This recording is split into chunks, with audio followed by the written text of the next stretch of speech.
I still remember the moment, right before I walked down the aisle, that my best friend Jamie stepped behind me and quietly said something I never expected.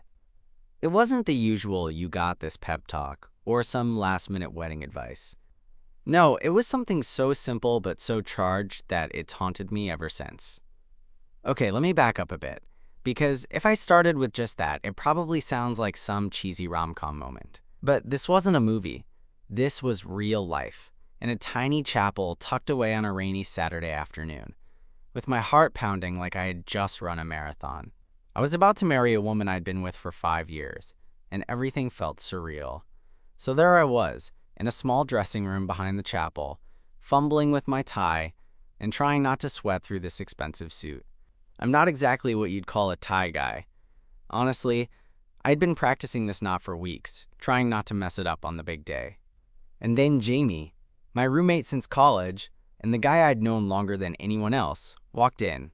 He was wearing a crisp black suit with a navy tie that somehow looked effortless, like he'd just stepped out of a fashion magazine. Jamie is the kind of person who can make you laugh when you're nervous, but also knows when to be quiet. We've been through a ton together. Late-night study sessions, terrible breakups, and way too many questionable life choices. He's the brother I never had, the guy who'd seen me at my best and worst, and right now he was just watching me struggle with this stupid tie. I huffed, holding up the half-tied thing like it was a puzzle I couldn't solve. I swear, I'm gonna mess this up in front of everyone. He just smiled, stepped behind me, and before I could protest, his hands were on the tie, adjusting it with that calm, sure touch that reminded me why I trusted him with way more than just my wardrobe. The room was quiet, except for the soft patter of rain on the windows, and for a second, it felt like we were the only two people in the world. Then, just as he finished, his voice dipped low, almost like a secret, and he whispered, "You don't have to do this if you don't want to." I froze. The words hit me like a lightning bolt. What did he mean? Was this just a joke? Or something else? My heart was already a mess, and now I was scrambling to keep my composure. I couldn't tell if it was the nerves or something deeper stirring beneath the surface. That moment, the way he looked at me, the way his breath brushed my ear, changed everything. The wedding was starting, and the world outside was waiting. But in that tiny room, something else was beginning. Something I wasn't sure I was ready for. I wanted to ask him to explain, but before I could say a word, the door opened, and the chaos of the day rushed back in. And just like that, the moment was gone. But I haven't forgotten it. Not even for a second. The door swung open, and in came my cousin, all bright-eyed and grinning, dragging me back to reality with a bunch of last-minute reminders, where to stand, who to smile at, which side to walk down. Jamie stepped back, slipping out just as quietly as he'd come in, leaving me standing there with the weight of those whispered words swirling in my chest. "You ready?" my cousin asked, clapping me on the shoulder. I nodded, but honestly, I wasn't sure what ready even meant anymore. The wedding itself was a blur, a parade of faces, flowers, vows, and a million photos that I can barely recall. I smiled, I said, "I do," and I shook hands with family and friends. But inside, my mind kept drifting back to Jamie's voice, like some secret thread pulling me away from the life I thought I was supposed to have. After the reception, when most of the guests had left and the lights were dimmed, I found myself back in the dressing room, trying to take off my tie, this time with no one around to help. But the knot felt tight, like it wasn't just fabric holding it together. That's when my phone buzzed, a text from Jamie. "Want to grab a drink?" I could use some company. I stared at the message, my thumb hovering over the keyboard. Part of me wanted to say no, to stick to the plan, to keep everything normal. But another part, one I hadn't admitted even to myself yet, wanted to see him, to talk about that moment, to figure out what the hell was going on between us. I typed back a quick, "Yeah, sure." And just like that, I was heading out into the chilly night, the wedding dress and tuxedos long gone from my mind. We met at this little dive bar a couple blocks from the chapel, the kind of place with sticky tables and cheap beer. Jamie was already there, sitting in our old booth by the window, his navy tie loosened around his neck like some casual rebellion. "Hey," I said, sliding in across from him. "Hey," he replied, eyes searching mine like he was trying to read a secret message. "You okay?" I laughed, a little bitter, a little sheepish. I don't know, man. Today was surreal. And then you say that thing about not having to do this? It threw me off. Jamie ran a hand through his hair, looking down for a second before meeting my gaze again. "Yeah, I didn't mean to mess with your head. I guess I just wanted you to know that you have options, that you're not trapped." "Trapped," I echoed. "That's a heavy word," he nodded. "I know, but think about it. 5 years, right? You've been planning this wedding for what, a year? And here you are, about to commit to her, but you can't stop thinking about that stupid knot in your tie. Or whatever it was." I shook my head, feeling an uncomfortable smile spread across my face. It was more than that. Jamie leaned forward, resting his elbows on the table. "Look, I've been thinking about this for a while. I've been holding it in, trying to pretend everything's fine. But I can't. Not anymore." My heart started racing again, but this time it wasn't from nerves. "Jamie, what are you?" He cut me off with a laugh, half nervous, half relieved. "I'm not great at this stuff, but here goes. I've liked you. Like, more than friends. Probably for longer than I should have. And watching you today, tying that tie, saying your vows, it was crushing. I didn't want to mess up your big day, so I kept quiet. But when I whispered that, it was me hoping you might see that you don't have to do anything you don't want." I felt my throat tighten. All those years of shared apartments, late-night talks, and silent support had built up to this moment. And now, here he was, admitting what I'd only dared to guess. "Jamie, I never knew," I said, voice barely above a whisper. He shrugged, a little embarrassed. "I'm terrible at hiding things. But it's all real. And I'm not asking you to change anything, or to make a decision right now. I just wanted you to know." We sat there for a while, the noise of the bar fading into the background.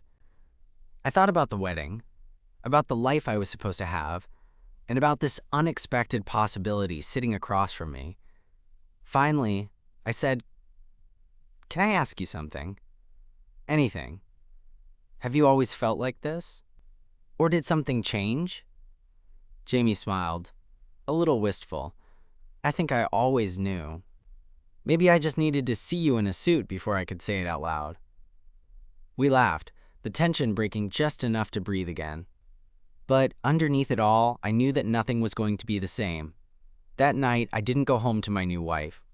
Instead, I walked the empty streets with Jamie, talking about everything and nothing, trying to figure out what comes next when everything you thought you knew about love gets turned upside down. And honestly, I'm still trying to figure it out. But for the first time in a long time, I feel like I'm starting to be honest with myself. Maybe that's what really matters. The next few days were some of the most confusing and intense I've ever lived through. I was officially married, but every time I looked at my ring, it felt heavier, like it was a reminder of choices I wasn't sure I'd fully made.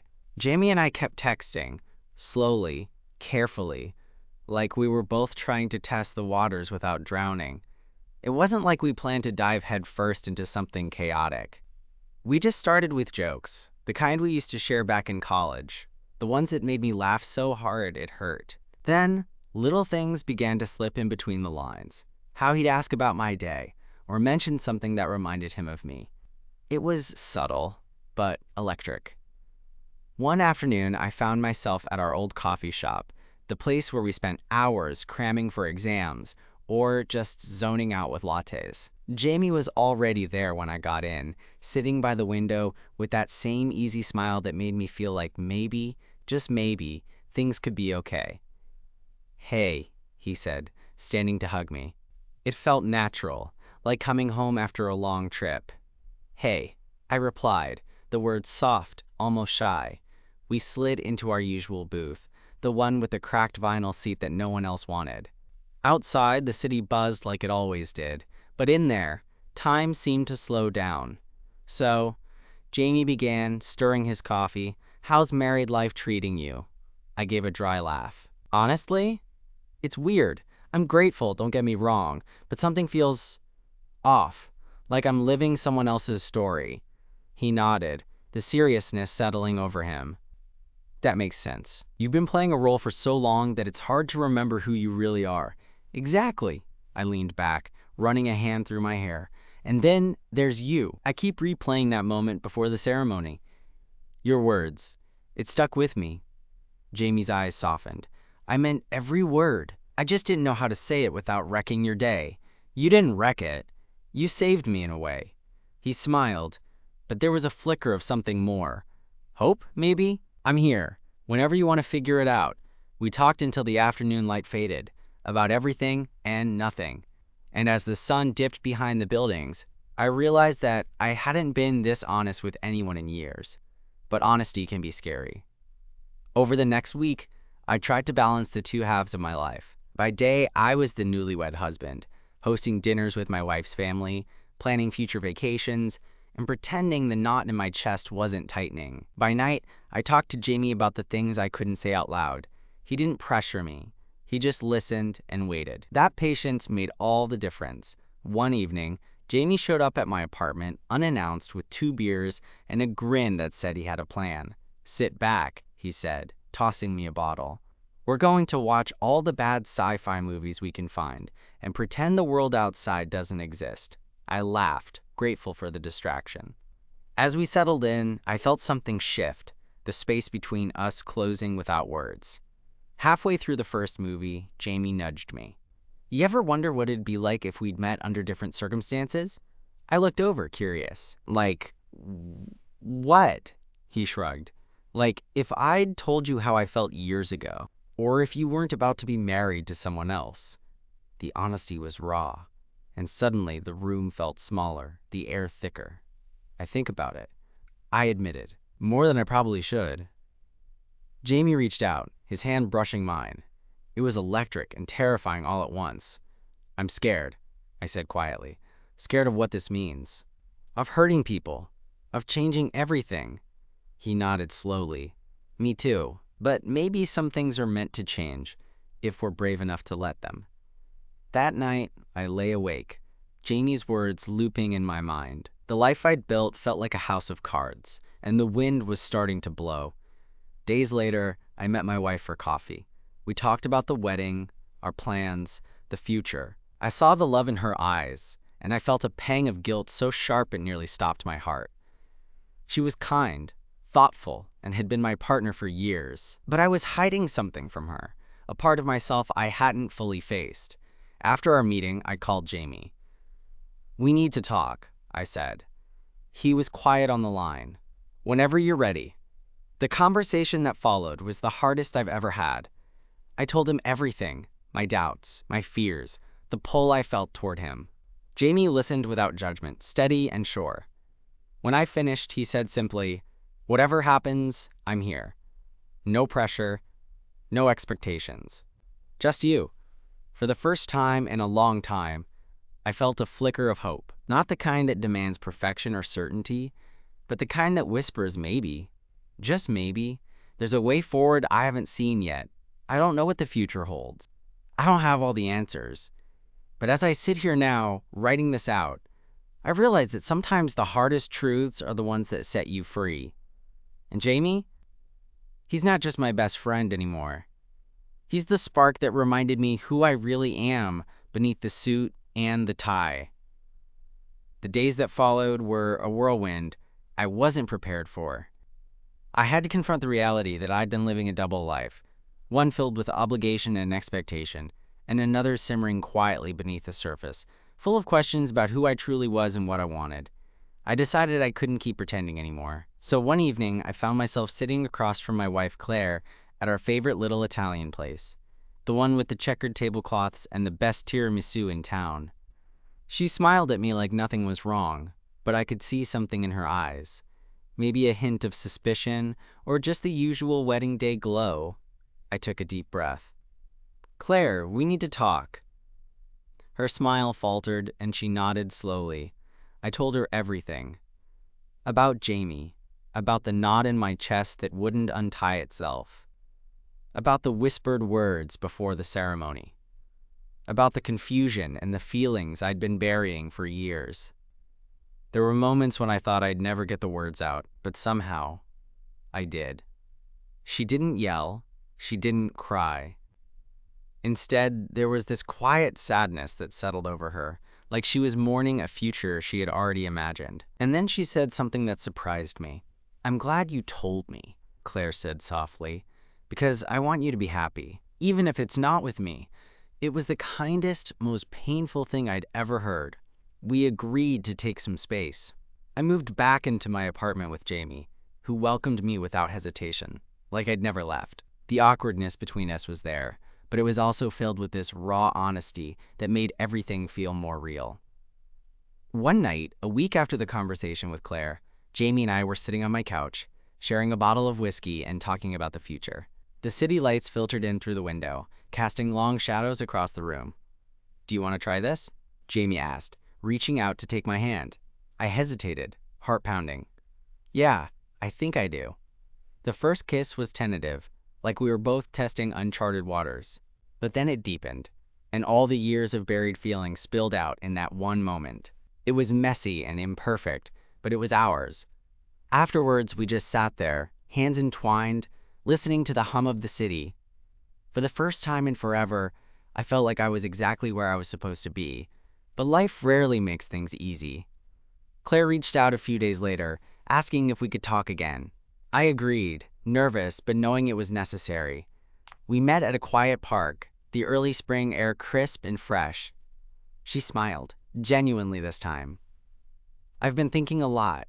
I want you to be happy, truly, and if that means being with Jamie, then I support you." I was stunned. The grace she showed was beyond anything I expected.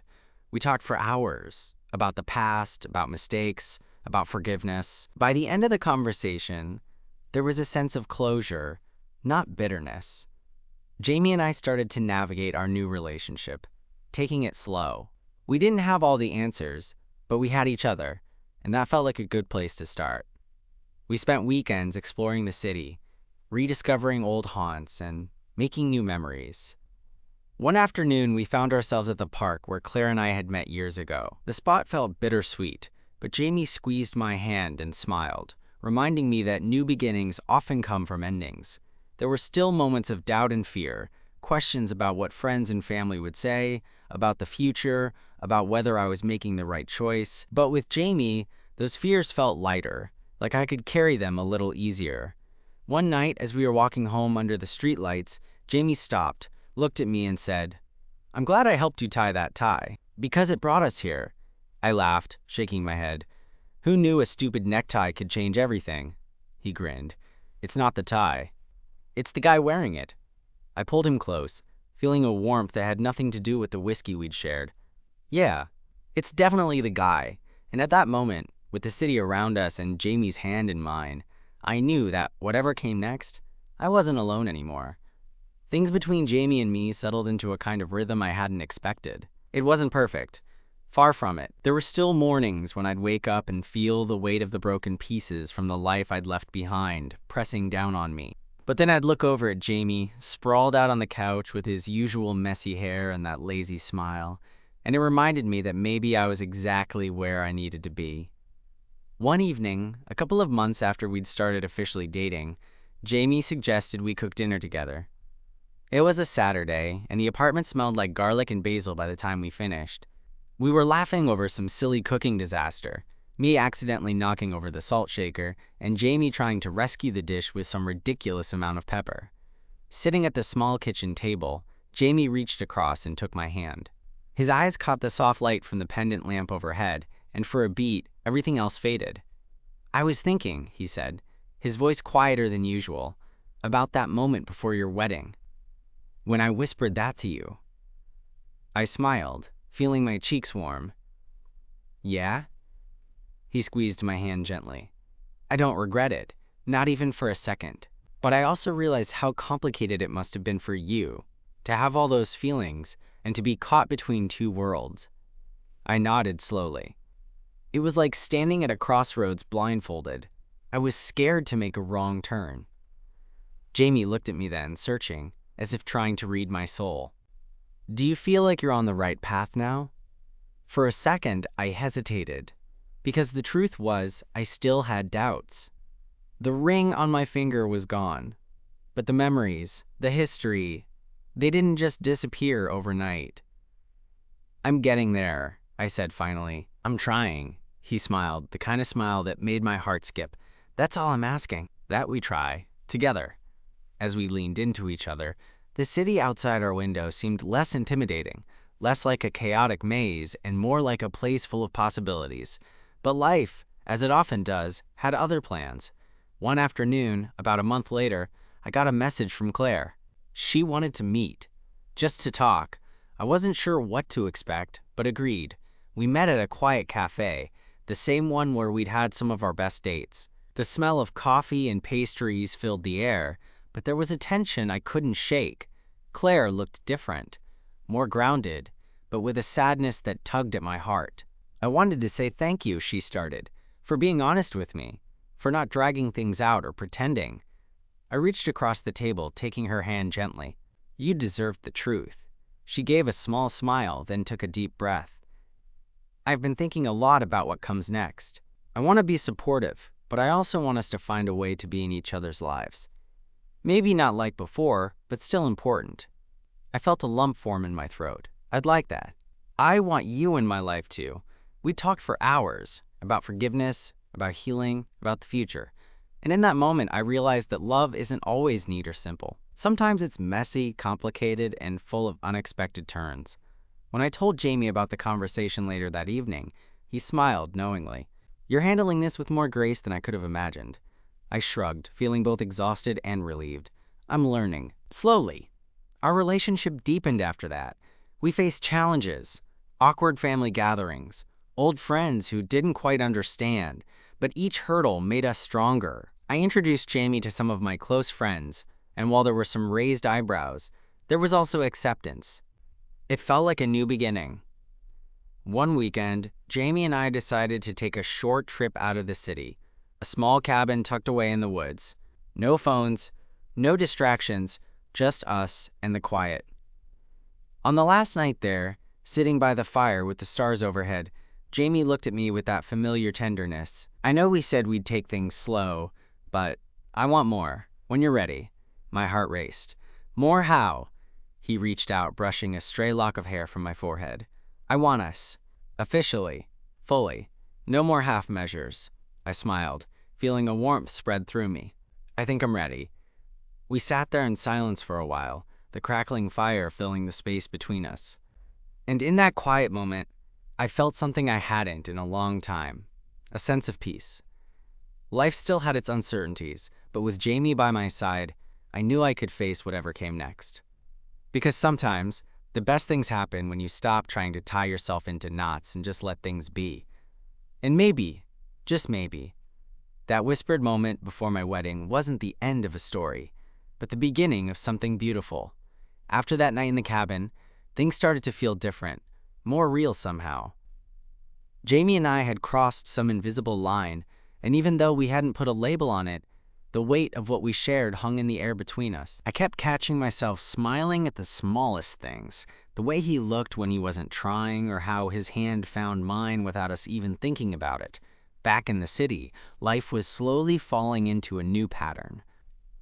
I started seeing a therapist, mostly to help me untangle years of confusion and guilt wrapped up in who I was and who I thought I should be.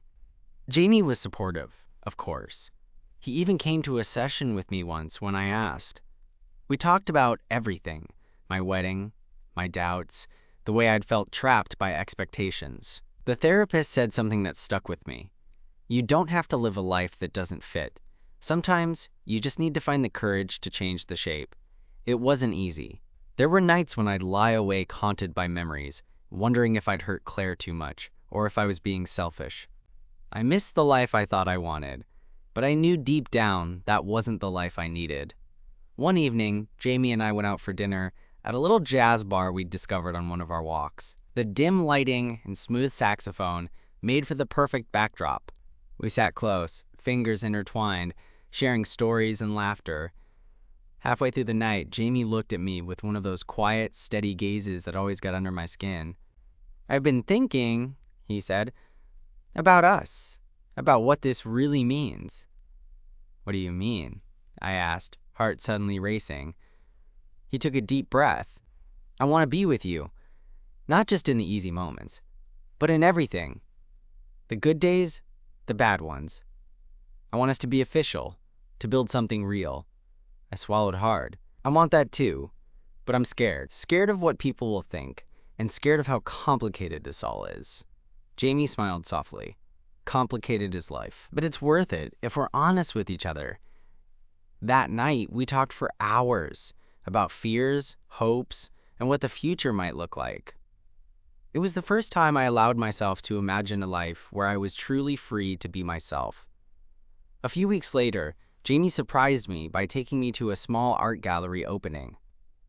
It was filled with vibrant paintings and quiet corners, and the energy was different from the city's usual chaos. As we wandered among the canvases, Jamie stopped and pulled me close. "I want to show you something," he whispered. He led me to a painting, a simple but striking piece of a knot unraveling, the threads loosening into a beautiful tangle of colors. The artist had captured something tangled yet free, chaotic but alive. "It reminded me of us," Jamie said. "How your life was all tied up. And now it's unraveling." I finished, feeling tears prick my eyes. "Exactly, but not falling apart. Turning into something new." I nodded, overwhelmed. "Thank you for being patient with me, for waiting while I figured this out." Jamie kissed me softly. "I'm not going anywhere." Then life threw us another curveball. One afternoon, out of the blue, Claire called me. She was moving to a new city for a job, something she'd been considering for a while but hadn't told me about until now. I was happy for her, genuinely. She deserved to chase her dreams, just like I was starting to do. But it meant I had to face the finality of what had started months ago. We met one last time to say goodbye. It was awkward but sincere. She hugged me tightly and whispered, "Thank you for being honest. I hope you find happiness." Walking away from that meeting, I felt a strange mix of relief and sadness. The chapter was closing, but the pages ahead were blank and full of promise. Back home, Jamie was waiting with a bottle of wine and that warm smile I'd come to know as home. We toasted to new beginnings, to courage, and to the messy, beautiful journey ahead. As we sat together that night, I realized something important. Love isn't about fitting into a perfect story. It's about finding someone who sees all your knots and tangles and still chooses to hold on. And with Jamie, I knew I had found that. Months passed, and with every one of them, Jamie and I grew more sure of what we had. It wasn't some whirlwind romance or a perfect fairy tale. It was messy, sometimes complicated, but honest. We learned to navigate the quiet moments and the loud ones, the laughter and the lingering doubts. And somehow, that felt like the most real thing I'd ever known. One lazy Sunday afternoon, we found ourselves sprawled on the couch, the sunlight streaming through the window and catching the dust motes in the air. Jamie was fiddling with that old tie he'd worn the day before my wedding, the one I'd once struggled to knot, and we both laughed at the memory.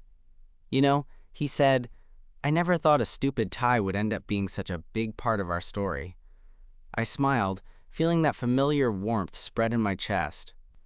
"It wasn't the tie, it was you." He looked at me then, those steady eyes that had become my anchor, and said softly, "I'm glad you finally saw it." I reached out, brushing a stray strand of hair from his forehead. "It took me a while, but I'm here now, really here." We sat in that quiet, comfortable space, not needing to say much more. The weight of the past was still there, but it wasn't a burden anymore. It was something that had shaped us, made us who we are. As the days stretched on, I realized that happiness wasn't about having everything figured out. It was about finding someone who could help you untangle the knots inside yourself and still choose to stay. Jamie had done that for me, and I knew I'd do the same for him. So yeah, the tie was just a tie, but the moment he helped me with it, the whispered words, It wasn't just about a knot or a wedding. It was about truth, courage, and the unexpected ways love finds its way in. And for that, I'll always be grateful.